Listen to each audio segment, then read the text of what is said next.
મજામાં હોવાનું એક કારણ પોતાનો બિઝનેસ હોઈ શકે. અમે તો મજામાં ત્યારે બી હતા જ્યારે જોબ કરતા હતા. ત્યારે એવી કોઈ કન્ડિશન નહોતી કે મજા નથી આવતી. રાઈટ.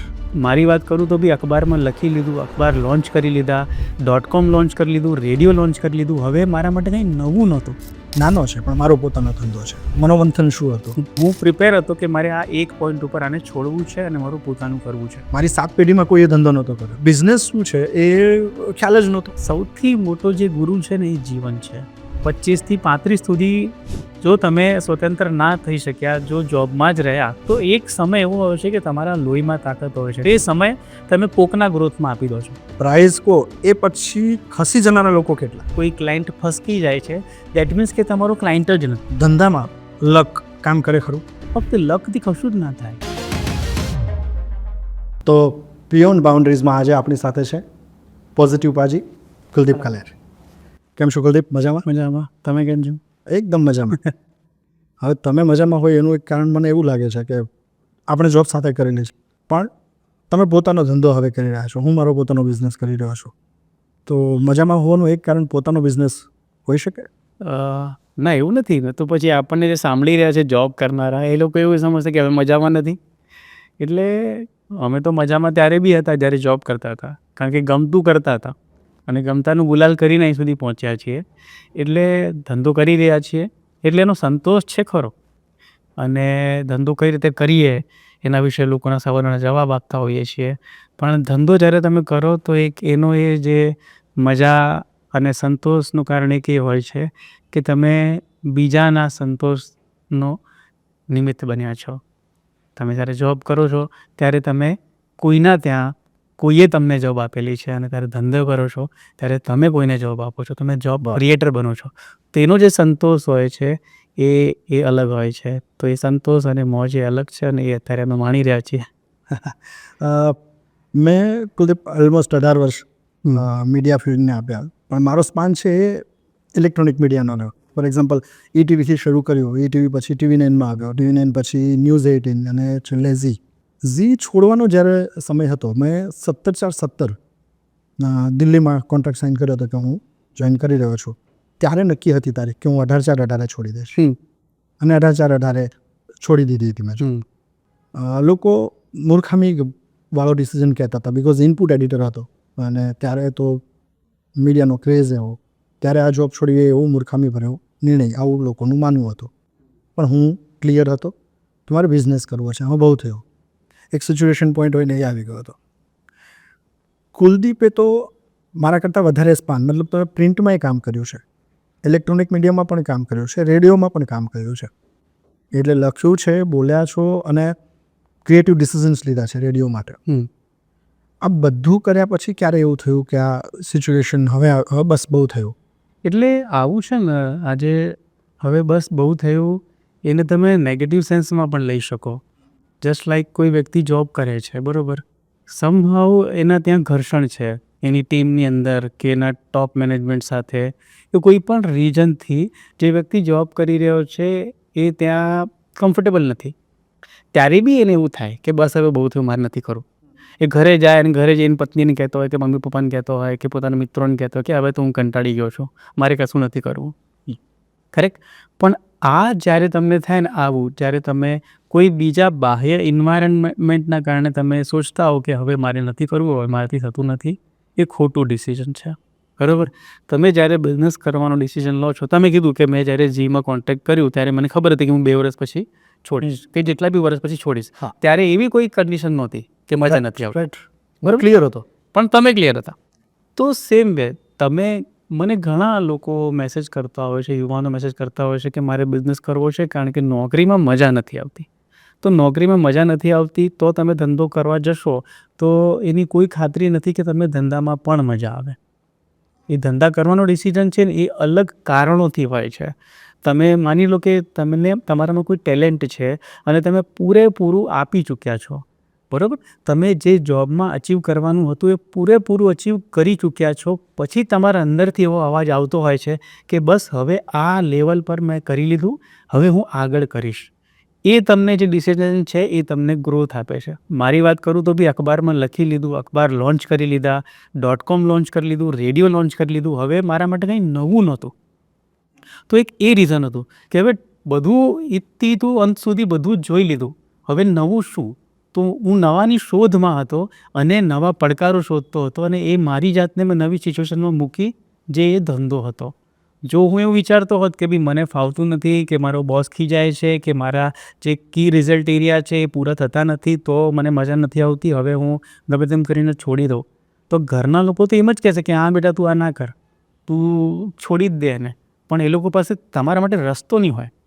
તો તમારો રસ્તો આગળનો તમને જ્યારે દેખાતો હોય ને ક્લિયર, ત્યારે તમે છોડો. અને પછી જે તમારી જર્ની શરૂ થશે એ આત્મસંતોષથી ભરેલી હશે. એમાં જેમ બુદ્ધિ વગરનો નિર્ણય કીધું કે ભાઈ બધા કે ભાઈ આવો તો નિર્ણય લેવાય, બરાબર.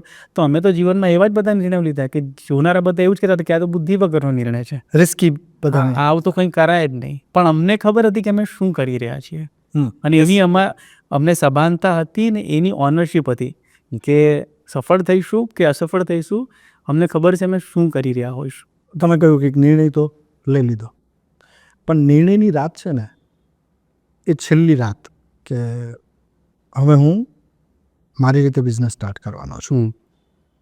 એ રાત અને બીજા દિવસની સવાર જે હવે નાનો છે પણ મારો પોતાનો ધંધો છે, એ સવાર, મારે એ જે સમયગાળો હોય ત્યારનું તમારું મનોમંથન શું હતો એ સમજવું છે. જ્યારે અમે ડિસિઝન લીધો કે હવે હું કોઈ જગ્યાએ જોબ નહીં કરતો હોઉં, હું મારું સ્વતંત્ર કરતો હોઈશ, અને મેં કોઈને કીધું નહોતું કે આ મેં ડિસિઝન લઈ લીધો છે. અને મારી વાઈફને સવારે મેં કીધું કે હવે મારે ઓફિસ જવાનું નથી, તો એ શોક થઈ ગયા કે ભાઈ આ તો હવે. તો મેં કીધું કે મેં રાજીનામું આપી દીધું હતું અને મારું નોટિસ પીરિયડ પણ પૂરું થઈ ગયું છે, ને હવે આપણે સ્વતંત્ર રીતે કરીશું.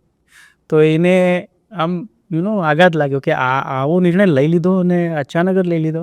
પણ એ અચાનક નહોતું, એ નિર્ણયના માટેની તૈયારી હું 2 વર્ષથી કરતો હતો. આખા ગામ માટે એવું હતું કે આ અચાનક લીધેલો નિર્ણય છે, બરાબર. પણ એના હું છોડીને શું કરીશ, બરાબર, કદાચ એ મારે ક્લિયર નહોતું કે હું છોડીને ધંધો કરીશ તો કયો કરીશ એ ક્લિયર નહોતું. પણ હું પ્રિપેર હતો કે મારે આ એક પોઈન્ટ ઉપર આને છોડવું છે અને મારું પોતાનું કરવું છે. તમે કીધું કે ભાઈ તમે જે નિર્ણય લો છો તો એ રાત તમારી કેવી વીતે છે, બરાબર. પણ તમને હું મિત્ર સાચું કહું ને કે દરેક નોકરી કરનાર વ્યક્તિ એ જો કમ્ફર્ટેબલ છે, બરાબર, સરસ પગાર છે, સરસ એ કામ બી કરી રહ્યો છે, છતાં પણ એના જીવનમાં 2 વર્ષ પછી 3 વર્ષ પછી એવો તબક્કો આવે જ છે કે જ્યારે મેનેજમેન્ટ દ્વારા કહેવામાં આવે છે કે તું હવે છોડી દે ભાઈ, તમે હવે નવું ગોતી લો. ગમે તે રીતે સોફિસ્ટિકેટેડ રીતે તમને રેટિંગ ઓછા આપીને પણ તમને એ આડકતરી રીતે જાહેર કરી દેવામાં આવે છે કોર્પોરેટમાં કે તમે હવે તમારો રસ્તો કરો.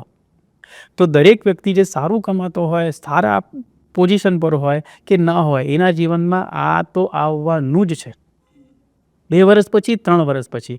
અને 20 વર્ષના કરિયરમાં મારા જીવનમાં આવા 4-5 પ્રસંગો થયા. બરાબર, તમે કમ્ફર્ટેબલ છો, પણ છતાં પણ ઓર્ગેનાઇઝેશનને નવા વ્યક્તિઓ જોતા જ હોય છે. એટલે 5 વર્ષે 4 વર્ષે તમારે તો છોડીને બદલવું પડશે જ. અને એ જે હોય છે ને એ તો સૌથી વધારે પેઇનફુલ હોય છે. કોઈ વ્યક્તિ નોકરી કરી રહ્યો છે, હવે નોકરી છોડે છે અને બીજી નોકરી ગોતે છે, એ પેન જે છે ને એ દુનિયાનો સૌથી, મને લાગે છે પ્રસૂતિ પીડા કરતાં પણ એ વધારે પેઇનફુલ હોય છે. તો એ ઘણી વખત મેં એ પેન સહન કર્યો, અને પછી મેં કહ્યું કે હવે આ પેન મારે નથી સહન કરવું. કારણ કે એ પેન ખાલી તમારા માટે નહીં, તમારા ફેમિલી માટે એના કરતાં વધારે પેનફુલ હોય છે. કારણ કે આખું ફેમિલી આપણા આવક ઉપર નિર્ભર હોય છે, હે ને. તો મેં એ નક્કી કર્યું સૌથી પહેલાં તો કે હવે હું મારા જીવનમાં એવી રીતે આવકનો સાધન કરીશ કે પગારના ફોર્મમાં નહીં હોય. બસ મારો પહેલો સંકલ્પ એ હતો કે એવું નહોતું વિચાર્યું કે ધંધો કરીશ કે શું કરીશ, બસ હવે મારે આવકના સાધનો એવા ઊભા કરવા છે કે જે સેલરી નહીં હોય. બરાબર. અને પછી એક લેવલ પર હું મેચ્યોર થઈ ગયો. મને ખબર હતી કે હવે જમાનો કેવો બદલાઈ રહ્યો છે, ડિજિટલ મીડિયા હવે બહુ પોપ્યુલર થઈ રહ્યું છે, લોકોના ધંધા આનાથી વિકસી રહ્યા છે, આ એક પોતે સેલ્ફ બિઝનેસ બની રહ્યો છે, અને એના માટેની તૈયારી મેં કરવાની શરૂ કરી દીધી હતી. હું લેખક હતો, પણ સોશિયલ મીડિયા ઉપર મારી પ્રેઝન્સ મેં સારી કરવાની કરી દીધી શરૂઆત, અને એક પ્લેટફોર્મ ઊભો થઈ ગયો હતો. પોઝિટિવ પાજી નામનો એક વ્યક્તિ જાણીતો થઈ ગયો હતો. એટલે હવે એ પ્રોપર સમય હતો કે હું બીજાને પોતાનો સમય ના આપું, પણ મારા માટે, મારા સેલ્ફ ગ્રોથ માટે હું મારો સમય યુઝ કરું. એટલે આ જે કુલદીપભાઈએ જે વાત શેર કરીને એની સાથે મને એક કિસ્સો આપણો યાદ આવે છે, જે તમે કહ્યું ને મેં પહેલેથી તૈયારીઓ શરૂ કરી હતી સોશિયલ પ્રેઝન્સવાળી. તમારું ગીત મારી ઓફિસ પર, હું જ્યારે રાજકોટ ઓફિસ હતી મારી ત્યારે એડિટ થયું હતું, ત્યારે એક વખત એવો સવાલ થયો હતો મને, જે આજે હું કહી રહ્યો છું કે ભાઈ ઓકે, બહુ સરસ જોબ રેડિયોમાં અત્યારે તમારી છે, બહુ સારી પોઝિશન પર હતા ત્યાં, દેન આ બધું કેમ કરે છે? ઓકે, હવે એનું રાજ ખુલે છે કે ઓકે, કુલદીપ એટલા માટે કરી રહ્યા હતા આ બધા ગીત કે સોશિયલ મીડિયા પર એટલા એક્ટિવ અને એમની કન્ટિન્યુટી કે કન્સિસ્ટન્સી જે એનો મેઇન સબ્જેક્ટ છે કે કન્સિસ્ટન્સી જોઈએ એટલે જોઈએ, તો એ ત્યારથી કદાચ તમે શરૂ કરી દીધું હશે. બિલકુલ. આની શરૂઆત પોઝિટિવ પાજી જન્મ્યો 2014માં, એનું કામ શરૂ થઈ ગયું હતું. અને પછી જે લોકોને દેખાયું કે અચ્છા હવે જોબ છોડીને પોતાનું કરી રહ્યા છે, એ તો 2 વર્ષથી જ કરી રહ્યા છે, રાઈટ, પણ એના માટેની જમીન તૈયાર કરવાની આપણે ખેડાણ શરૂ કરી દીધું હતું. એટલે લોકોને સફળતા દેખાતી હોય છે, એને પાછળનો જે સંઘર્ષ છે, એને પાછળની તૈયારીઓ છે, એ તૈયારી નથી દેખાતી. અને ન દેખાવી જોઈએ. આપણે કોઈને શું કામ બતાવવાનું? બરાબર. જ્યારે બીજ જમીનની અંદર અંકુરિત થાય છે ને, એ અંધારામાં જ થાય છે. એટલે એ એકલતા તમારે એકલા થવું જ પડે કે હવે મારે શું કરવું છે. 10 જણા ભેગા થઈને કોઈને દિશા ના ચીંધી શકે. 10 જણા 10 રસ્તા જ બતાવશે કે તું આ જા, તું ત્યાં જા, તું ત્યાં જા. તમારે તમારો રસ્તો ગોતવો જ પડશે. એ વાત સાચી છે. મને તમે જે વાત કરી ને, છેલ્લું મારું જ્યારે વર્ષ હતું, તો એ વખતે જે વીક ઓફ હોય કે ભાઈ ઓકે, મારો સન્ડે વીક ઓફ ફિક્સ હતો, તો સેટરડે નાઇટ સુધી કામ કરવાનું, ને સેટરડે નાઇટથી હું રાજકોટ ટ્રાવેલ કરતો હતો, બિકોઝ હું ક્લિયર હતો કે હું વર્ષ પછી ત્યાં સેટલ થવાનો છું. એ ટ્રાવેલ કરીને બીજે દિવસે રવિવારે ત્યાં PR વર્ક કરો, બધાને મળો, મિત્રો બનાવો, આ બધી વસ્તુઓ થાય. મતલબ બિઝનેસ માટે કંઈક જાણવું પડે. મારી 7 પેઢીમાં કોઈએ ધંધો નહોતો કર્યો. મારા ફાધર તો શિક્ષક, પ્રિન્સિપાલ હતા, તો બિઝનેસ શું છે એ ખ્યાલ જ નહોતો. તો એ બિઝનેસ સમજવા માટે ઘણા બધા મિત્રોની સાથે રહ્યો કે જેઓ બિઝનેસ કરતા હતા. આના ક્લાસીસ કરવા કરતાં જેને અનુભવ છે એ અનુભવવાળી વ્યક્તિઓને મળીએ, એમને સાંભળીએ અને એમને જાણીએ, તો મને લાગે છે કે જલ્દી આપણે કારણ કે એમના એટલા વર્ષનો અનુભવ આપની સાથે ઇન થતો હોય છે. તમે આ અનુભવ માટે શું કર્યું હતું? ઓકે, બિઝનેસના અનુભવ, જીવન છે ને, સૌથી મોટો જે ગુરુ છે ને, એ જીવન છે. તમે આંખ કાન ખુલ્લા રાખીને જીવશો તો તમને ખબર પડશે કે દુનિયા આજે શું કરી રહી છે અને દુનિયા કાલે શું કરશે. સૌથી અગત્યની વાત છે જજમેન્ટ. બરાબર. એકને ખબર પડે છે કે આના શેરના ભાવ કાલે વધશે, એ પ્રોફિટમાં જાય છે. એકને નથી ખબર પડતી, તો એ જ શેરમાં એ વ્યક્તિ ખોટમાં જાય છે. કોકને ખબર પડે છે કે આ જમીન ખરીદી લેવી પડે, કોકને ખબર પડે છે કે અહીંયા આ બીજ રોપણી કરવી પડે. એટલે તમને સૌથી અગત્યની વસ્તુ છે સમજણ. તમને સમજણ કેટલી છે તમારા વિષયની, તમારા બાબતની? સમજણ જ નહીં હોય તો સમજણ તો ઊંચીની નહીં લઈ શકાય, કે એ તો તમે ક્યાંકથી નહીં લઈ શકો, જ્ઞાન તો નહીં લઈ શકો. તો જે સમજણ છે એ સૌથી મોટી ચાવી તો એ જ છે.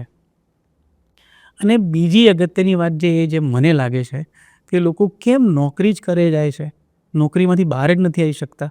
બધાની ઈચ્છા તો હોય જ છે કે ભાઈ મારે ધંધો જ કરવો છે, કે આગળ જઈને ધંધો, પણ શું કામ ને લોકો નોકરીમાંથી બહાર નથી આવી શકતા? એનું શું રીઝન હોઈ શકે?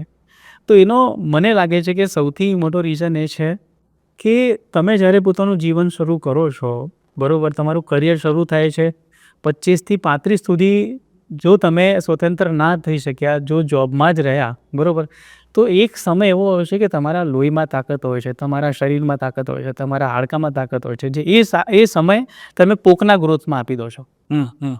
બરાબર. તમારી આખી ઉર્જા તમે કોઈના વિકાસમાં, કોઈ કંપનીના પ્રગતિમાં આપી દો છો. તમને સારી એવી સેલરી મળે છે, બરાબર, પણ એક સ્ટેજ એવો આવે છે કે જ્યારે તમને રિયલાઇઝ થાય છે કે હવે આ જે મારો જે ગોલ્ડન પીરિયડ હતો મારા શરીરનો કે મારા જીવનનો, એ તમે કોકને આપી દીધો છે. હવે મારે સમજ આવી ગઈ છે કે મારે ધંધો કરવો છે, પણ ત્યાં સુધીમાં તમે લગ્ન કરી ચૂક્યા છો, તમે બાળક પેદા કરી ચૂક્યા છો, તમે હોમ લોન લઈ લીધી છે, તમે ગાડીની લોન લઈ લીધી છે, તમે એટલા બધા લાયબિલિટીઝથી દબાઈ ગયા છો કે હવે તમે ઉડી જ નહીં શકો. તમને સમજણ તો આવી ગઈ, પણ હવે એવી સિચ્યુએશન નથી કે તમે સ્વતંત્ર થઈ શકો. તો બહુ જરૂરી એ છે કે તમે આ સમજણ કેળવો અને પોતાની જાતને ફ્રી રાખો, વધારાના ખર્ચા ન કરો, લાઈફસ્ટાઈલ એક નિયંત્રણમાં રાખો. જરૂર ના હોય તો કોઈ પણ વસ્તુ ના ખરીદો, જેનાથી ચાલતું હોય એનાથી ચલાવો. અમે અહીં સુધી પહોંચ્યા છીએ તો આ રીતે પહોંચ્યા છીએ. મેં મારી જોબ છોડી, પણ હું એક સ્ટેબલ મારા જીવનને મેં કરી દીધો હતો કે ભાઈ બહુ બધી લાયબિલિટીઝ નહીં. ઓકે. કે જો 6 મહિના 7 મહિના 8 મહિના વરસ મારી આવક નહીં થઈ તો હું સ્ટેબલી અત્યારે જે લાઈફસ્ટાઈલ જીવી રહ્યો છું એ મારી લાઈફસ્ટાઈલ મારી પરિવારને આપી જ શકીશ એટલી તૈયારી સાથે મેં નોકરી છોડી હતી. ઓકે. અને એમાં બહુ જ સભાનતાપૂર્વક ખોટા ખર્ચા નહીં, ખોટી વસ્તુઓ વસાવવાની નહીં, એપલની જે ના જરૂર હોય તો લેવાનું નહીં. આજની પેઢી શું કરે છે કે એ લોકોને બતાવવા માટે, જો તમારી ત્રેવડ નથી, તમે એ સોસાયટીમાંથી આવતા નથી, તો ખાલી એપલનો ફોન લઈને તમે પોશ નહીં થઈ જાઓ, તમે ધનિક વર્ગમાં સામેલ નહીં થઈ જાઓ. તમે ઓફિસમાં જોબ કરો છો અને એપલ લાવી દીધો તો લોકોએ તાળીઓ વગાડી દીધી, તમે પાર્ટી આપી દીધી, પતી ગઈ વાત, લોકો ભૂલી જશે. પણ તમે ગળામાં ફંદો બાંધી દીધો લાખ રૂપિયાનો, એ તમને ઉતારતા 2 વર્ષ લાગશે. તો તમે જે સોસાયટીમાંથી આવો છો એવા જ રહો, ધીરે ધીરે આગળ વધો અને તમે એક વખત એવો આવશે કે તમારી પણ પ્રગતિ થશે. અમે પણ એવા જ હતા. તમે કીધી વાત કે તમે રેડિયોમાં હતા, હું સાહેબ હતો રેડિયોમાં, સારી ભાષામાં કહીએ તો. હા, યસ. બરાબર. હવે રેડિયોમાં 15 લોકો મારી ટીમમાં કામ કરતા હોય અને રેડિયોની દુનિયા એવી છે કે જ્યાં ઇન્ટર્ન કરતો હોય ને એ છોકરો બી કદાચ કાર લઈને આવતો હોય કે એપલના ડિવાઇસ વાપરતો હોય. પાજી ત્યાં ડિસ્કવર લઈને જતા હતા. તો બધા કહે કે પાજી કાર તો લઈ લો. તો પાજીને ખબર છે કાર લઈ ના લઈ લેવાય. તો હું એમ જ કહેતો કે પડી છે શોરૂમમાં, લાવવાની જ બાકી છે. લઈ લીધી છે, શોરૂમમાં છે. જ્યારે જરૂર હતી ત્યારે લઈ આવ્યા, કોઈને બતાવવા માટે નથી લાવ્યા. જરૂર હતી ત્યારે પાજીને ટ્રાવેલ કરવું પડતું, ત્યારે પછી એવા સંજોગો સર્જાયા ઓટોમેટિક. બાકી એવી આવક ઊભી થઈ ગઈ કે પછી લઈ આવ્યા. પણ કોઈને બતાવવા માટે ક્યારે કોઈ વસ્તુ ના ખરીદો. જેવા છો એવા રહો. જબ્બા પહેરીને ચાલતું હોય ને તો શર્ટે ના પહેરો. સીધી વસ્તુ. રાઈટ. પછી બહુ બધા બિઝનેસ ઓનર્સને તમારે મળવાનું થાય, તમારું કામ જ એ છે અત્યારે. એ લોકોને મળો ત્યારે એમની પાસેથી કઈ વસ્તુઓ તમે નોટિસ કરો છો કે આ તો દરેકમાં એક કોમન ગુણ હોય જ છે? જો ધંધાની વાત કરું તો મને એક કવિતા યાદ આવી. ધંધો કરનાર વ્યક્તિ છે ને એની તાસીર અલગ હોય છે. તો શું હોય છે? તો જેને બીજમાં વૃક્ષ દેખાય, બાધાઓ નહીં તક દેખાય, ટીપામાં દરિયો દેખાય, પડકારોમાં તક દેખાય, આવો માણસ ભીડમાં પણ તરત દેખાય. વિચારો બદલીએ, વિચારો બદલીએ, વિચારો બદલીએ કે જીવનમાં ફરક દેખાય. વાહ વાહ.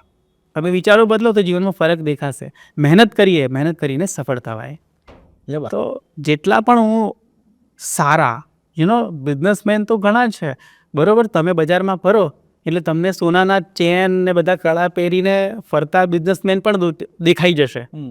અને તમને એવા પણ બિઝનેસમેન દેખાઈ જશે કે જે લોકોએ પોતાની અંદર શું છે એ પોતાની વસ્તુઓથી બતાવવાની જરૂર નથી. સાદાઈથી પોતાનો ધંધો કરી રહેલા લોકો પણ દેખાશે. તો જેટલા પણ સારા બિઝનેસમેન હું જોઉં છું એ લોકો પોતાનું નહીં પણ બીજાનું પણ વિચારે છે. એ લોકો એવું નથી વિચારતા કે આપણે ઘર ભરી લઈએ.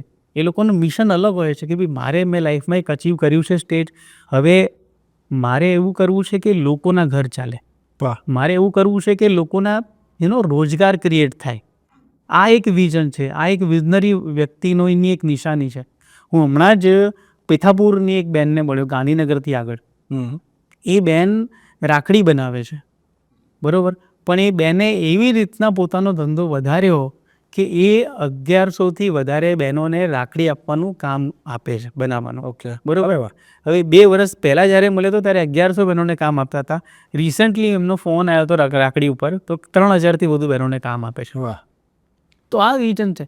તમે એમ વિચારો કે હું સમૃદ્ધ થઈ જાઉં, હું મોટી ગાડી લાવી દઉં એવા માટે બિઝનેસ કરવું છે, તો આ તો બહુ નાનો લક્ષ્ય છે. તમારા જીવનનો લક્ષ્ય કંઈક મોટો હોવો જોઈએ. કારણ કે તમે જેટલું મોટું વિચારશો પૂરેપૂરું તો અચીવ નહીં થાય, પણ એટલું ભવ્ય વિચારો કે અડધું બી અચીવ થાય ને તો એ રિમાર્કેબલ હોય. બાજીએ ફ્યુચર માટે શું વિચાર છે એમના બિઝનેસ ગ્રોથનું? તમારું વિઝન શું છે? જો ફ્યુચર છે ને હંમેશા આજમાંથી નીકળશે. જો હું આજે પ્રસન્નચિત્ત છું તો કાલ પણ મારી આનંદમય જ હશે. જો હું આજે દબાયેલો છું, જો હું આજે દ્વિધામાં છું તો મારી કાલ પણ દ્વિધામાં જ હશે, બરાબર. આજે તમે કમ્ફર્ટેબલ હશો તો તમે કાલનું વિચારી શકશો. અદરવાઇઝ તો તમે આજના પછેડામાંથી જ, આજના બખેડામાંથી જ બહાર નહીં આવી શકો, બરાબર. હવે આજે જે હું તમને દેખાઈ રહ્યો છું, મારા ભવિષ્યના લક્ષ્યો બહુ ક્લિયર છે. જીવનમાં કંઈક એવું કરો કે જે ગઈકાલે કર્યું ને એ બહુ નાનું લાગે તમને. અરે વાહ. તમારી પોતાની સિદ્ધિ તમને નાની લાગવી જોઈએ આવતીકાલે.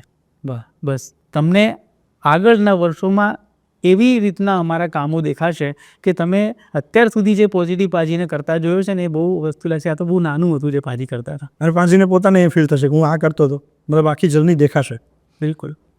પેલું તમે કીધું ને, મારી પહેલી સિદ્ધિ એટલે શું કે હું ઘણ મારતા શીખ્યો. એ તમે કલ્પના ના કરી શકો કે કોઈ કારખાનામાં કોઈ કામ કરનાર મજૂર છે, હેલ્પર છે, અને એ લેખક બની જાય કે એ એવા લેવલ પર પહોંચી જાય કે અખબાર લોન્ચ કરતા હોય તો એ ટીમના હેડ હોય, કે રેડિયો ચેનલ લોન્ચ કરતા હોય તો એ વ્યક્તિ, એ મજૂરનો દીકરો જે છે એ રેડિયો ચેનલ લોન્ચ કરતો હોય, કે આરજે શું બોલવું એની ટ્રેનિંગ આપતો હોય એ વ્યક્તિ. તો જીવનમાં કાલે શું થશે એ કોઈને ખબર નથી, પણ આ શક્યતાઓથી ભરાયેલું છે. તમે તમારી મહેનત કરો, નિયત સાફ રાખો, અને તમારા થકી કોઈનું ભલું થાય, તમારા થકી કોઈના ચહેરા પર સ્માઇલ આવે, એ તમે કામ કરશો તો તમારો જીવન તો છે ને મલકાટથી ભરેલો જ રહેશે. પછી મેં એક વસ્તુ નોટિસ કરી છે કે સેમ ફિલ્ડમાં બહુ બધા લોકો હોય. ફોર એક્ઝામ્પલ ડિજિટલ મીડિયાનું બહુ બધા લોકો કામ કરતા હોય. ફેક્ટરીઝની વાત કરીએ તો સેમ બિઝનેસ કે સેમ પ્રોડક્શન કરતી બહુ બધી કંપનીઓ હોય. એમાંથી અમુક કંપની જ વધારે ચાલતી હોય છે કે લોકો સુધી પહોંચતી હોય છે, અમુક નોટિસ જ નથી થતી, અથવા તો એટલો ગ્રોથ એનો નથી થતો. જેનો ગ્રોથ નથી થતો એ લોકોની મિસ્ટેક્સ ક્યાં રહી જતી હોય? જો તમે વિચાર કરો કે પ્રોડક્ટ જે હોય છે ને એ તો લગભગ સેમ જ હોય છે, જે ફાઇનલ પ્રોડક્ટ હોય છે, બરાબર. આઈસ્ક્રીમ તો હવે એમાં તમે શું વધઘટ કરી દેશો, બરાબર, કે ચાની ભૂકી હોય તો એમાં શું વધઘટ હશે, બરાબર. એટલે લગભગ બધા એક સરખું બનાવી જ શકે, બરાબર. પણ તો બી એક આઈસ્ક્રીમની દુકાન જે છે, કે એક આઈસ્ક્રીમની બ્રાન્ડ છે એ નથી ચાલતી, અને બીજી એવી બ્રાન્ડ છે કે જે હજારો કરોડોમાં એનો વેલ્યુએશન થાય છે. તો એનું કારણ શું? એમાં કામ કરતા લોકો, એનો ફાઉન્ડર, ઓકે, એ ધંધો જે કરે છે ને, એ ધંધો આગળ જે વધારી રહ્યો છે, વ્યક્તિનો વિઝન, એ વ્યક્તિના પોતાના ગુણો, એ વ્યક્તિની પોતાની નીતિઓ, એ મેટર કરે છે. તમે તમારી નીતિ સાચી હોય, તમે મહેનત કરતા હો, તમે પરિશ્રમ કરતા હો, તમારી ભાવના એવી હોય કે હું પણ વિકાસ કરું ને બધાની પ્રગતિ થાય, એ બધી ભાવનાઓ બહુ મેટર કરે છે કોઈ પણ પ્રોડક્ટ કે સર્વિસ કે કંપની કે કોઈ બ્રાન્ડને મોટી થવામાં. તમારી નીતિ ખોટી હશે તો ગમે તે તમે કરી લો, ઉપરથી નીચે પડો, 1 લાખ રૂપિયાની એડ ચલાવી દો ઇન્સ્ટાગ્રામ પર, પણ નહીં વેચાય. લોકોને ખબર પડે છે સાહેબ. લોકો જ્યારે માણસને મળે ત્યારે એ લોકોને એ સેન્સ આવે છે કે આ માણસ કેવો છે. તો આનાથી બહુ ફરક પડે છે કે તમારી નીતિ કેવી છે, તમારી દાનત કેવી છે. એ સાફ હશે ને, નિયત સાફ હશે ને, તો તમારી પ્રગતિ થશે. ઓટોમેટિકલી તમારી સાથે એવા જ લોકો જોડાશે કે જે તમારા મિશનને આગળ વધારશે. પણ ઘણા લોકો એવો રિવ્યૂ આપતા હોય કે ભાઈ બહુ જ મહેનત કરું છું પણ ખબર નહીં નસીબ સાથ નથી આપતો. ધંધામાં લક કામ કરે ખરું? યાર, લક જે છે ને એ ખાલી ફક્ત લકથી કશું જ ના થાય. હું એવા લોકોને ઓળખું છું કે જે લોકો પોતાના ધંધાની ઓપનિંગ કરવી હોય તો તારીખ, વાર, મુહૂર્ત કશું જોતા જ નથી, અને 200 300 શાખાઓ છે. બોલો, કશું જ નહીં, કમૂરતા બી નહીં. ધંધો કરવો છે તો બસ આપણે હવે આઉટલેટ શરૂ થઈ ગયું છે, પ્રોડક્ટ આપણી બની ગઈ છે, તો દરવાજો ખોલી નાખો અને બિલિંગ ચાલુ કરો, અને જોરદાર ધંધા ચાલે છે. કોઈ એવા મેં બિઝનેસમેન જોયા છે કે કોઈ વીંટી નથી પહેરતા. મેં આજે કશું જ નથી પહેરતા, પણ એ લોકોને ખબર છે કે ધંધો કઈ રીતે થાય. લક તો તમારું ત્યારે જ સાથ આપશે કે જ્યારે તમે સાચી દિશામાં મહેનત કરતા હશો. યાર, તમે ગમે તેટલા લકી માણસો, પણ તમે ખોટા શેર ખરીદી લીધા તો એ તો નહીં જ વળતર મળે. તો અકોર્ડિંગ ટુ યુ મહેનત અને વિઝન એ મોટું છે લક કરતાં, રાઈટ? બિલકુલ. લક તો છે ને, તમને જોઈને લોકો કહેશે કે આ બહુ લકી છે. તમે સાચી દિશામાં મહેનત કરતા રહો, પરિશ્રમ કરતા રહો, જે ધાર્યું છે એ અચીવ કઈ રીતે થશે એના માટેની તૈયારી કરતા રહો, પછી લોકો કહેશે કે આ માણસ તો બહુ નસીબદાર છે. બાકી નસીબ ને હિસાબે ચાલવા જશો ને તો કશું જ નહીં થાય. આજે હું જોતો હોઉં છું, તમે બી જોતા હશો રીલમાં, ઇન્સ્ટાગ્રામમાં, કે ભાઈ આ રાશિના જાતકો આમ કરી નાખો, આ વીંટી પહેરી લો, કે અહીંયા આ ખૂણામાં આ મૂર્તિ મૂકી દો. મિત્રો, આ બધું ભ્રમિત કરવાની ઘટનાઓ છે. જે લોકોને જીવનમાં મહેનત કરવી છે, કે જે જીવનમાં જે ધાર્યું કરવું છે, એ લોકો પાસે સમય પણ નથી કે આ બધું વિચારે. મેં ઘણા બધા મારા પરિચયમાં લોકો છે કે જે લોકો ધંધો કરવો છે તો તારીખ, વાર, તિથિ કશું જોતા નથી અને સીધા નિર્ણયો લે છે. પર્સનલી કુલદીપ કલેર કે પોઝિટિવ પાજીનો નેચર શું છે? 10 to 6ની જોબ, આઈ મીન 10 to 6નું વર્ક ભલે પોતાના બિઝનેસમાં કે 24/7 એલર્ટ? જો ધંધો હવે અત્યારે કરી રહ્યા છીએ, પણ જ્યારે અમે નોકરી કરતા હતા ને ત્યારે બી આ રીતે જ કરતા હતા. અમારો જે વ્યક્તિત્વ હતો કે જે સ્વભાવ હતો ને આવો હતો. અમે ખડે પગે હતા યસ. કે ભાઈ આ કામ કરવું છે, એ નોકરી નથી, આ અમારો ધર્મ છે. પૈસા કેટલા મળે છે એ વસ્તુ સબસિડરી છે, બરાબર. અને આજે જો જે તમારા પરફોર્મન્સથી જે ફરક પડવાનો છે, બરાબર, એ બેસ્ટ સમય જો હમણાં છે, અત્યારે છે, તો અમારે અત્યારે જ કરવું પડશે. એના માટે હું વિચારું કે ના, હજુ તો 7 વાગી ગયા, આવતીકાલે 7 વાગે, તો એ સમય આવતીકાલે 7 વાગે એ સમય નહીં હોય. જે તમારે નિર્ણય, જે તમારે એક્શન આજે અબઘડી લેવાનું છે ને અબઘડી જ લેવાનું છે. તો મારો તો સ્વભાવ એવો જ છે કે 24 કલાક તમે બસ શું કરી શકો છો એના વિશે વિચાર્યા કરો અને પ્લાનિંગ કરતા રહો. ઘણી વખત એવું થાય છે કે રાત્રે 2 વાગે 3 વાગે ઉઠીને કંઈ વિચાર આવે તો લખવા બેસી જતા હોઈએ છીએ. વહેલી સવારે કંઈ આવે વિચાર તો એ તરત અમલમાં મૂકતા હોઈએ છીએ. હું તમને એક દાખલો આપું. હું રેડિયોમાં હતો અને રેડિયોમાં 1 મે ગુજરાત દિવસ હોય છે, બરાબર. 1 મે એટલે એક દિવસ પહેલાં મને આરજેનો ફોન આવ્યો સાંજે 9 વાગે કે પાછી આવતીકાલે 1 મે છે, તો આપણે આવતીકાલે છે ને આવો વિડીયો બનાવીને મૂકીશું. તો મેં એને કીધું કે ભાઈ આવતીકાલે 1 મે છે, આપણે સવારે ઓફિસે 10 વાગે ભેગા થઈશું, વિડીયો શૂટિંગ થશે, એનું એડિટિંગ થશે, તો 12-1 વાગી જશે. ત્યાં સુધી તો સેલિબ્રેશનો પૂરા થઈ ગયા હશે ગુજરાત દિવસના. તો આપણે અત્યારે જ ઓફિસે ભેગા થઈએ પાછા. અચ્છા. તો અમે લોકો રાત્રે 10 વાગે પૂરું સંધ્યાએ ભેગા થયા, બરાબર. અને એના માટેના બધા વિડીયો જે હોય ને એ બનાવી નાખ્યા રાત્રે. અને ત્યારે જ નિર્ણય લીધો કે રાત્રે 12 વાગે છે ને આપણે ઓન એર થઈ જઈશું. અમારા રેડિયોમાં એવું હતું કે 12 વાગે ઓટોમેટિક ગીતો વાગ્યા કરે, પણ અમે નિર્ણય લીધો કે આ લાઈવ કરશું. અચ્છા. તો 12 વાગે અચાનક અમારો રેડિયો લાઈવ થઈ ગયો. અમે રાજકોટમાં આખા રાજકોટ સાથે અમે ગુજરાત દિવસ ઉજવ્યો. અને લોકો બી સરપ્રાઈઝ થઈ ગયા કે અત્યારે તો ખાલી બેક ટુ બેક ગીતો વાગવા જોઈએ, તો આ લોકો લાઈવ કેવી રીતે થઈ ગયા. અને એ અચાનક લીધેલો નિર્ણય હતો. મારી સત્તામાં આવતો હતો એટલે આપણે પૂછવા પણ નહોતા ગયા કોઈને કે હાલો આપણે હેડ ઓફિસને પૂછીએ, કે આપણે દિલ્હીના લોકોને પૂછી લઈએ કે અમે લાઈવ કરી દઈએ. પણ અમને ખબર હતી કે આ રિસ્ક કલેક્ટિવ છે અને આ વાત કરી શકાય એવું છે. તો પછીથી લિસનરને પણ મજા આવી અને અમારી કંપની જ્યાં અમારી ફરજ હતી એ લોકોએ તો દાખલો બનાવ્યો કે જો આવા નિર્ણયો તમે લઈ લો ફટાફટ, અમને પૂછવા બેઠા ના રહો. ના, એ આ ફિલ્ડમાં તો જરૂરી એ જ હોય છે ક્વિક નિર્ણય. હા, તો જ એમાં સફળતા મળી શકતી હોય. જીવન તો ક્ષણિક છે, તો જીવન પણ ક્વિક નિર્ણય ઉપર જ ચાલે છે. મારી એક ઘટના તમે કીધી ને એવી યાદ આવી. ટીવી9 સાથે 8 વર્ષ જોબ કરી. આજે હું ત્યાં જાઉં ને એટલે મને ફેમિલિયર ફીલ થાય. મને એમ થાય કે મારા ઘરે આવ્યો છું. હું ઘણી વખતે સ્વીકારતો પણ હોઉં છું કે હું જે કંઈ બન્યો છું આજે, અથવા તો જે કંઈ નામ થયું છે મારું, એ just because of my boss Kalpak કેકરે.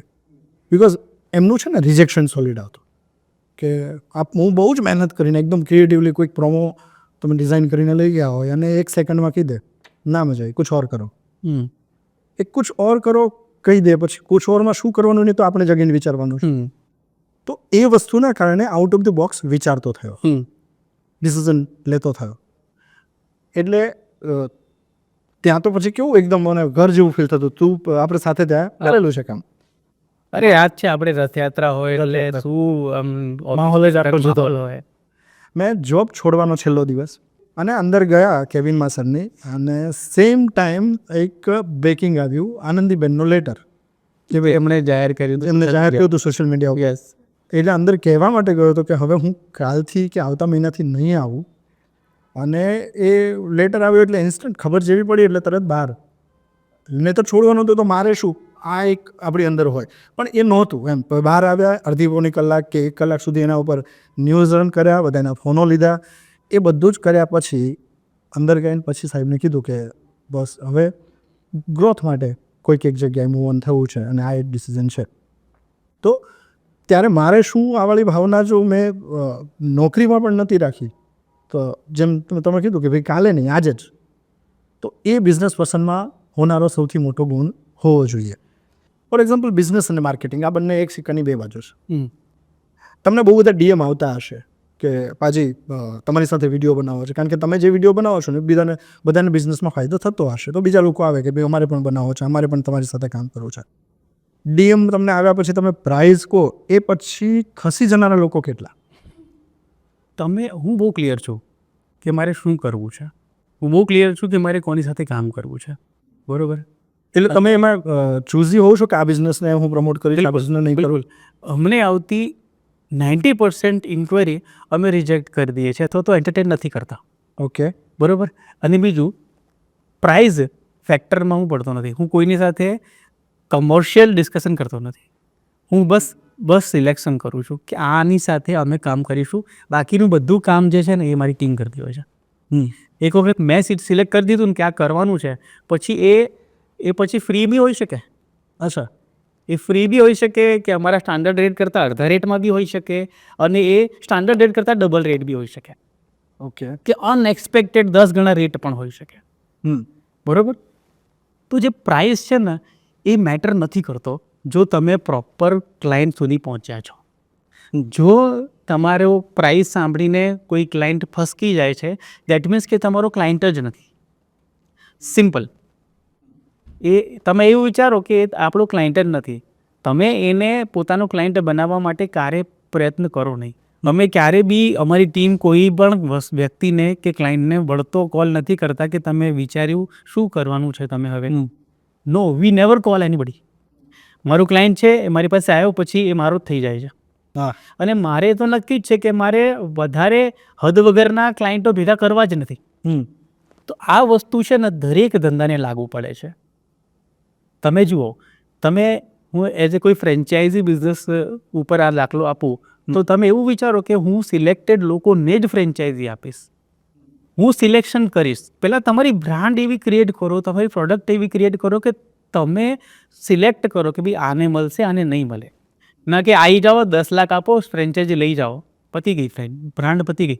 જે બ્રાન્ડ 100 વર્ષથી, 150 વર્ષથી, 20 વર્ષથી, 10 વર્ષથી કામ કરી રહી છે અને એ લોકોના આઉટલેટ બંધ થવાના રેશિયો ઓછા છે, એ લોકો બહુ સિલેક્ટિવ છે કે ભાઈ આમને મળશે, આમને નહીં મળે. એના કારણો અલગ અલગ હોય છે. રાઈટ. અને જે લોકો ખાલી પૈસા જ ભેગા કરવા માટે આવે છે ને માર્કેટમાં, એ ફેંકાઈ જાય છે પોતે.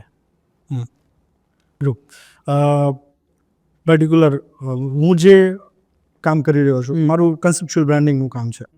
અત્યારે ડિજિટલ બ્રાન્ડિંગનું કામ કરનારા બહુ બધા લોકો છે, બહુ બધી કંપનીઓ છે. તો ઘણી વખત એવું થાય કોઈ ક્લાયન્ટ સાથે ટીમનું ડિસ્કશન ચાલતું હોય પ્રાઇઝનું, તો એ વખતે જ્યારે નક્કી થાય એટલે આપણે એક વસ્તુ રાખી છે કે હું કામ પાછળ ભાગતો નથી. નક્કી કરું છું કે આ કામ મારે કરવું છે તો એ કામ હું કરું છું, નહીંતર એ કામ છોડી દઉં છું. એક વસ્તુ મને હંમેશા ખૂંચે છે કે ઘણા બધા લોકોના જવાબ શું આવે કે તમારી સાથે કામ તો કરવું છે પણ અત્યારે નથી કરી શકે એમ, થોડાક સમય પછી જેવા અમે થોડા કેપેબલ થઈએ ને એટલે અમારું બ્રાન્ડિંગ તમને આપવું છે. તો એ જે 6 મહિના કે 1 વર્ષનો એ લોકો ટાઈમ લે પછી આવે છે, એ ટાઈમ લે છે, એ ટાઈમને તમે બિઝનેસ સ્ટ્રેટેજિસ્ટ તરીકે કેવી રીતે જુઓ છો? એ લોકો પોતાનું નુકસાન કરે છે કે જે 6 મહિના લીધા ને તો એ લોકો પોતાનું નુકસાન કર્યું. કારણ કે જે એડવાન્ટેજ તમે 6 મહિના પહેલાં લઈ શકતા હતા અને એ કરવાથી જે બેનિફિટ મળી શકતો હતો, હું દાખલો સીધો આપું કે તમારે બીજ રોપવાનો સમય આજે છે, કોઈ પણ ખેતી કરવી છે, પર્ટિક્યુલર પાક જે આપણે લેવો છે તો એનો સમય આજે છે. હવે એ સૂરજ પણ ઉગશે, ધરતી બી આજ રહેશે, પણ 4 મહિના પછી એ બીજ માટે અનુકૂળ સમય નહીં જ હોય, તો તમારી આખી મહેનત વેડફાશે અથવા તો એવો નહીં ફળ મળે કે જે એકદમ યોગ્ય સમય મળવાનો હતો. રાઈટ. માર્કેટિંગની સ્ટાઇલ હવે બદલાણી છે. પહેલાં બિઝનેસ ઓનર્સ બહુ સામે નહોતા આવતા પણ હવે સામે આવે છે. ફોર એક્ઝામ્પલ હું તમને નામ આપું, શિવાલિકમાંથી ચિત્રક શાહ, ડાયમંડના તમે સૌથી ઓળખ્યા, પછી પૂજારામાંથી યોગેશભાઈ. હજુ યોગેશ બી નથી આવતા બહાર. તો હજી યોગેશભાઈને અત્યારે અમુક વિડીયો સામે આવવાના સ્ટાર્ટ થયા છે.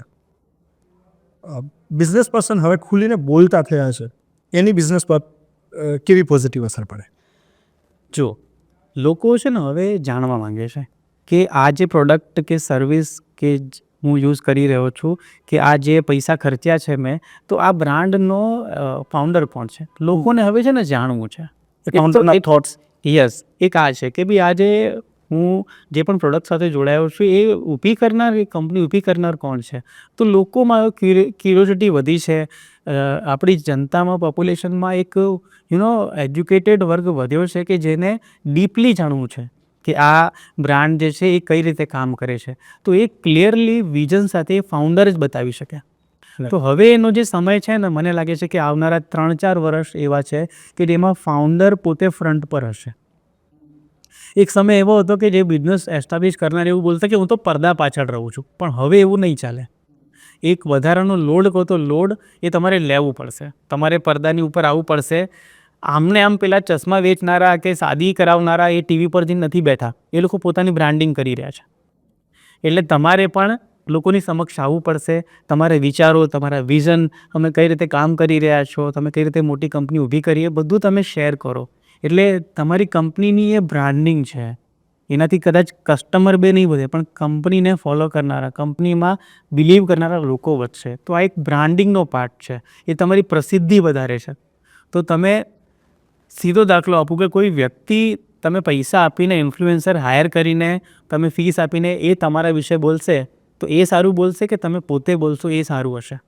ઓથેન્ટિસિટીનો મુદ્દો પણ આવે કે ભાઈ કોઈક મારા માટે બોલે છે અને હું પોતે બોલું છું. બાકી વાત ઓથેન્ટિસિટીમાં થઈ જાય. સેકન્ડ થિંગ, એમાં એક પ્લસ પોઈન્ટ એ પણ થાય કે પેલો જે એને સમજાય છે એ એંગલથી બોલશે. તમે અંદર જે છે મૂળ વિચાર જે છે એ મૂળ વિચાર લોકો સામે. હવેનો જમાનો જ આ છે, પડદા ઉપર લોકોને જોઈએ જ લેવું છે. હવે કોઈની પાસે સમય નથી કે તમારા વિશે વાંચવા જાય. એ તમે જેટલા સીધા પહોંચશો યુઝર પાસે, એટલા સારા રિઝલ્ટ તમને મળશે, એટલા ક્વિક રિઝલ્ટ તમને મળશે. અને એ તમે જો પોતે બોલશો તો એ જ હશે. અને આ જો ફાઉન્ડર, હવે તો સમય જ એવો છે કે ડિજિટલ યુગ, ડિજિટલ ટૂલ જે છે એને વાપર્યા વગર છૂટકો જ નથી. તો એઝ એ ફાઉન્ડર તમે પોતે ફ્રન્ટ પર આવીને ડિજિટલ પ્લેટફોર્મ ઉપર બોલતા હશો, તો તમે એક એવો ઇકોસિસ્ટમ તૈયાર કરો છો કે તમારી કંપનીના જે કલીગ્સ છે કે તમારા કર્મચારીઓ છે એ પણ એને ફોલો કરશે કે હા બી સાહેબ પોતે જ જો કેટલું સરસ પોતાની પ્રેઝન્સ કરી છે. તો એ દરેક તમારા લેવલ ઉપર કંપનીના અલગ અલગ લેયરમાં આ વાત પહોંચશે કે ભાઈ આપણે ડિજિટલ થવું પડશે હવે. તો આ મેસેજ પણ તમે આપો છો. યસ, તમે જે કહી ને એ વસ્તુ મેં નોટિસ કરી રણવીર અલાબાદિયામાં. એમને પોડકાસ્ટ શીખવવાનું સ્ટાર્ટ કર્યું એટલે પહેલાં રણવીરના જ સૌથી વધારે એડ ચાલતી હતી કે ભાઈ ઓકે અમારે ત્યાં તમને પોડકાસ્ટ શીખવામાં આવશે. હવે એમની ટીમના વિડીયોઝ માર્કેટિંગ માટે યુઝ થાય છે કે ભાઈ અમે ટીમ રણવીર અલાબાદિયા છીએ, અમે આ એનું બેકબોન અમે હોઈએ છીએ. અરે એ તો સ્ટ્રેટેજી છે, એની સ્ટ્રેટેજી છે કે હવે હું શીખવાડવામાં બી નહીં જાઉં. હવે મારી બ્રાન્ડિંગ યુઝ કરી લીધી, એને પોતાની બ્રાન્ડિંગ યુઝ કરી લીધી, ક્લાયન્ટ બનાવી દીધા, હવે પોતે શીખવાડવા પણ નથી, કોઈ વિડીયો શીખવાડે છે. તો એની બિઝનેસ સ્ટ્રેટેજી છે. સેમ અંકુર વારીકુનો કોર્સ કર્યો હતો મેં, બિકોઝ આજે ગુજરાતના ઓલમોસ્ટ કલાકારોની યુટ્યુબ ચેનલ મારી ઓફિસથી રન થઈ રહી છે, તો મારે પણ મારી જાતને અપડેટ સતત રાખવી પડે. શરૂઆતના સમયમાં મેં અંકુર વારીકુનો કોર્સ કર્યો હતો. તો એ વખતે મને એવું હતું કે અંકુર વારીકુના જેટલા જે વિડીયોઝ વાયરલ થયા છે એ જોતા અંકુર વારીકુ પાસેથી શીખવા મળશે.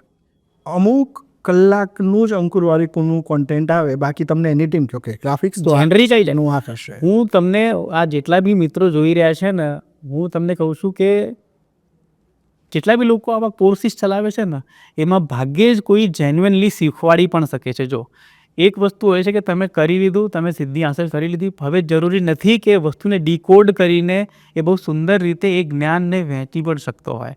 તો તમે સિલેક્શન બહુ સમજી વિચારીને કરો. આ કોર્સિસ બહુ મોંઘા નથી હોતા, 500-1000 રૂપિયા એટલામાં જ એ લોકોના માર્કેટ બહુ આપી દેતા હોય છે. કારણ કે માર્કેટ મોટું છે, એટલે 1 કરોડ ને 35 કરોડ જનતા છે, એમાંથી જો 1 કરોડ બી આવી ગયા તો 50,000 રૂપિયા કેટલા છે? તો એ લોકોની તો એ જ ગણતરી હોય છે કે આપણે વધારે પૈસા ભેગા કરવા છે.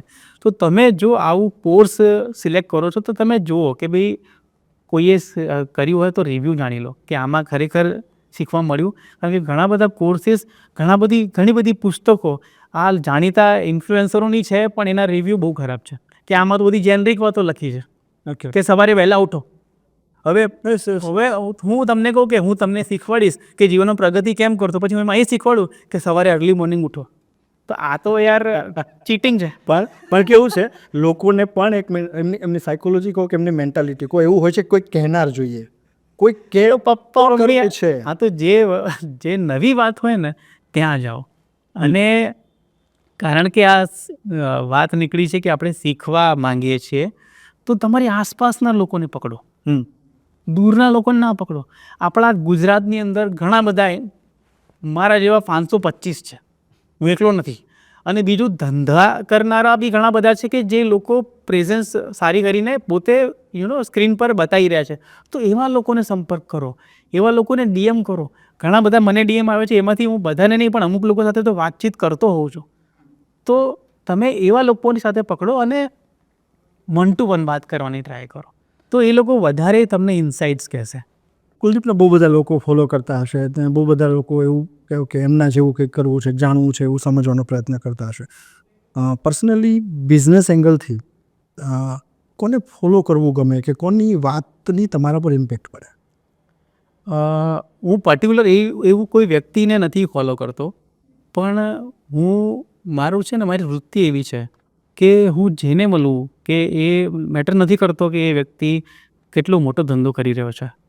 બની શકે છે કે હું કોઈ 4 રસ્તા પર મોચી સાથે બેઠો હોઉં, તો એ મોચી પાસેથી મેં 2 મુદ્દા લઈ લીધા હોય કે આનામાંથી આ બહુ સારી વસ્તુ મને શીખવા મળી. બની શકે એવું બને કે કોઈ 500 કરોડની આસામી હોય ને આટલી બધી કંપની મોટી હોય એની સાથે બેઠો હોઉં, પણ એની પાસેથી મને કશું બી શીખવા ના મળ્યું હોય. ઓકે. એટલે શીખવાની જે વૃત્તિ છે ને, એ તમારી દ્રષ્ટિ ઉપર નિર્ભર કરે છે કે તમે કેટલા, તમારામાં ગ્રાસ્પિંગ પાવર કેટલું છે. પણ તમે આ બધાને મળતા હો છો જ્યારે તમારા વિડીયોઝ બનાવતા હોય ત્યારે, તો એ બિઝનેસ પર્સન પાસેથી તમે કંઈક શીખો છો ખરા? હું તો આવું સાચું કહું ને તો હું બધું લોકો પાસેથી જ શીખ્યો છું. હું ઘરેથી કશું બી લઈને નીકળ્યો નહોતો. મારા મમ્મી પપ્પાએ બસ સારા સંસ્કાર આપી દીધા હતા કે ભાઈ બધા આપણા જ છે, આપણે બધા એક પરિવાર જ છીએ, તું જ્યાં જાય ને તારો પરિવાર જ છે એવું સમજજે. બસ આ જ શીખીને નીકળ્યો હતો. અને પછી તો જ્યાં જ્યાં બેઠો, જ્યાં જ્યાં મળ્યો ત્યાંથી 2 વસ્તુઓ શીખતો ગયો, અને જે શીખ્યું છે એ મારા શબ્દોમાં ઢાળીને લોકો સુધી પહોંચાડતો ગયો. બસ આ જ હું એક મિરર છું, બસ એ રિફ્લેક્શન છે. હું જે પણ વાતો કહું છું ક્યાંક ક્યાંક કોઈની પાસેથી જાણેલી, સમજેલી, શીખેલી અને મારા શબ્દોમાં રૂપાંતરિત કરેલી છે. દરેક વ્યક્તિ પાસેથી હું શીખું છું. મારા ટીમના એવા ઇન્ટર્ન લોકો જે ઇન્ટર્ન હોય મારા, એ લોકો પાસેથી પણ હું શીખ્યો છું. અને જો શીખવું અને શીખવાડવું એ કંઈ પરમાનન્ટ નથી હોતું, એ કંઈ પરમાનન્ટ અવસ્થા નથી. ગુરુ, હવે કોઈ વ્યક્તિ મારો શિષ્ય છે, એક બાબતમાં હું એના કરતાં ચડિયાતો છું, તો એ બાબત પૂરતો જ હું એનો ગુરુ છું. બીજી બાબતમાં એ મારો ઇન્ટર્ન મારા કરતાં ચડિયાતો છે, તો એ બાબતમાં એ મારો ગુરુ છે. તો આ એક ક્લિયર મારા મનમાં ભાવના હોય છે. બિઝનેસ માટે એવું કહેવાય છે કે 999 દિવસની સ્ટ્રેટેજી, એ જે રૂલ છે એ કેટલો ઇફેક્ટિવ હોય છે, ખરેખર હોય? એટલે આ જે રૂલ છે ને, આપણા વડવાઓએ બહુ સમજી વિચારીને આપણી ધીરજનો એક માઇલસ્ટોન બનાવીને આપેલો છે કે કમસે કમ 999 દિવસ તો ધીરજ રાખજો. ડ્યુરિંગ એ 999 દિવસ દરમિયાનમાં એવું શું કરવું કે જેથી 999 દિવસ પછી ગ્રોથ દેખાય? બિકોઝ રોજ આજે હું જે કરું છું એ જ કાલે કરીશ, એ જ પરમ દિવસે કરીશ, તો 999 દિવસ પછી હું ત્યાં જ હોઈશ. જો જે એકદમ સમજદાર વેપારી હોય છે કે જે ઘડાયેલો વેપારી હોય છે ને, એને પહેલા જ દિવસે ખબર હોય છે કે 999 દિવસમાં શું થવાનું છે. ક્લિયર હોય છે કે કારણ કે આજે જે કરી રહ્યો છે એની પ્લાનિંગ એને 999 દિવસ પહેલાં કરી હોય છે. તો તમને તમારા બિઝનેસમાં આજે શું થશે, કાલે શું થશે, એની બધી ખબર હોવી જોઈએ. આજે જે એક્શન લીધું છે, આજે જે તમે ઇમ્પ્લિમેન્ટેશન કર્યું છે, એનું કાલે શું રેપરકેશન આવશે એ તમને ખબર હોવી જોઈએ. તમે પૂરા કંટ્રોલર હો છો. ધંધો કરનાર વ્યક્તિ એ પૂરો કંટ્રોલર એ હોય છે, કેપ્ટન એ હોય છે, સિમ્ફની આખો વગાડનાર એ હોય છે. તો તમે જેટલા ક્લિયર હશો, જેટલા તમારા સ્કિલમાં બાબતે તમે ક્લિયર હશો, એટલું તમારું જે ગ્રુપ છે ને સરસ સંગીત વગાડતો હશે. કે તમારા જે નીચલા લેવલના છે બહુ સુંદર રીતે કામ કરતા હશે. તમને બસ ખબર પડવી જોઈએ કે મારે આ લોકો પાસેથી કઈ રીતે કામ કરાવવું છે. રોજે રોજ ધંધામાં નવા અનુભવો થશે. રોજે રોજ તમારે શીખી લેવાનું છે અને કાલની તમારે યોજના બનાવવાની છે, રોજે રોજ. એટલે 999 શું, 9999 દિવસમાં પણ તમારા ધંધામાં કંઈ વાંધો નહીં આવે, બરકત જ થશે. તો ટાસ્ક લિસ્ટ કે મારે આ કરવાનું છે, આ કરવાનું છે, અને ઇવોલ્યુશન. મને એ ખ્યાલ છે કે કંઈક સાંભળ્યું હતું તમારા વિશે કે તમારા જન્મદિવસ પર તમે જુઓ છો કે છેલ્લા વર્ષમાં શું શીખ્યો, આવનારા વર્ષમાં શું કરવાનું છું, અને એક માર્ચ ટુ માર્ચ અથવા તો ડિસેમ્બર એવું કંઈક હોતું હશે. મતલબ એ જે સેલ્ફ ઇવોલ્યુશન ક્યારે કરવું જોઈએ? હું સેલ્ફ ઇવેલ્યુએશન રોજ કરું છું, રોજ એક લેવલ પૂરતું કે ભાઈ એક તમે આખા દિવસ દરમિયાન થોડાક મિનિટ તો એવા વિચારો છો કે ભાઈ આજે શું કર્યું, જે હું કરવાનું વિચારતો હતો ગઈકાલે એ શું આજે મેં કર્યું, એ તો તમે રોજ વિચારશો. અને તમે આજે ડિસેમ્બર અત્યારે ચાલી રહ્યું છે એટલે વરસ પૂરું થાય એટલે તમે ડિસેમ્બરમાં વિચારો કે આખા વરસમાં મેં શું કર્યું, મારા જીવનને, મારા પરિવારને, કે મારે જે લાઈફને ઊંચા લાવવાનું છે એ કાર્ય હું કેટલું કરી શક્યો, એમાં કેટલી મને સફળતા મળી, એ તમે વિચારો. અને તમે કીધું એમ કે દરેક જન્મદિવસના દિવસે હું વિચારતો હોઉં છું કે પાછલી લાઈફમાં મેં શું કર્યું અને આગલી લાઈફમાં હું શું કરીશ. અને તમે વિચારશો નહીં તો કરશો કઈ રીતે? વિચારવું તો તમારે પડશે જ. અને એમાં તમને કોઈ હેલ્પ નહીં કરી શકે, તમારે જ કરવાનું છે. આ એનલાઇટમેન્ટ જે તમારે અંદર દીવો પ્રગટાવવાનો છે, તમારે જ પ્રગટાવવાનો છે. કારણ કે તમને કોઈ દિશા નહીં બતાવી શકે. તમારા હિતેચ્છુ બધા એ જ ઈચ્છે છે કે તમે વગર મહેનતે કે ઓછા પરિશ્રમે તમે સેટ થઈ જાઓ, પણ એવું થતું નથી હોતું, ઘસાવવું જ પડે છે. તો એની તૈયારી રાખો અને બસ નીકળી પડો. મને કોઈ પૂછતું હતું કે તમને અમદાવાદમાં કયો સિઝન સૌથી વધારે ગમે છે, મેં કીધું મને ઉનાળો સૌથી વધારે ગમે છે. કારણ કે અમદાવાદના તડકામાં જે વ્યક્તિએ મહેનત કરી લીધી ને, એ વ્યક્તિ દુનિયાના કોઈ પણ છેડે મહેનત કરીને રોટી કમાઈ લેશે. કારણ કે તાપમાં મૂકો પોતાની જાતને, તપાવો પોતાની જાતને. તપાવો. આપણી જે સિરીઝ છે બિયોન્ડ બાઉન્ડ્રીઝ, તો એ યુથ અથવા તો એ બિઝનેસ પર્સન જે લોકો બિયોન્ડ બાઉન્ડ્રીઝ વિચારવા માટે જીવી રહ્યા છે, કે એને બિયોન્ડ બાઉન્ડ્રીઝ કંઈક કરવું છે, આવું સપનું જોઈ રહ્યા છે, એને તમારો સંદેશ?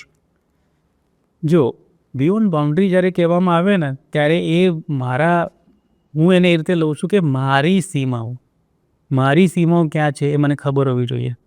કે મારી બાઉન્ડ્રીઝ ક્યાં ક્યાં છે, મને શું શું નથી આવડતું, શું શું હજુ મારે શીખવાનું છે, એ બાઉન્ડ્રીને બ્રેક કરો.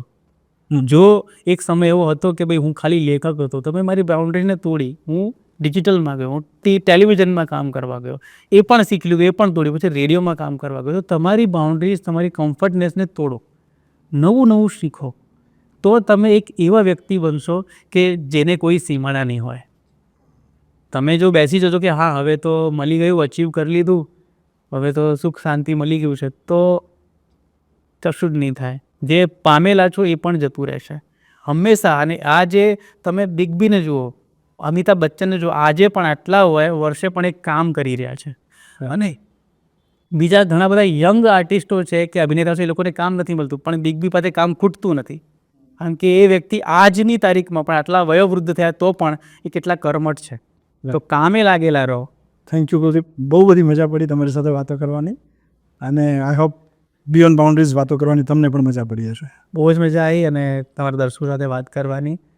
આઈ હોપ કે આમાંથી કોઈને એક પણ જો વાત મનમાં ફિટ થઈ જાય, અને જો તમે એ વાતના કારણે તમારા જીવનમાં કોઈ પોઝિટિવ ફેરફાર આવે, તો અમે એવું માનીશું કે અમારું જીવન ધન્ય છે. સો હું આશા રાખું છું કે આજના આ એપિસોડ પછી, આ પોડકાસ્ટ પછી તમારામાંથી ઘણા એવા યુવાનો હશે, એમને પાજીના વિચારોમાંથી કંઈક પોઝિટિવનેસ મળી હશે, અને હવેથી તેઓના વિચારમાં બિયોન્ડ બાઉન્ડ્રીઝ કંઈક સ્ટાર્ટ થશે. હું તો ઓલવેઝ કહેતો હોઉં છું, dream beyond boundaries, live beyond boundaries.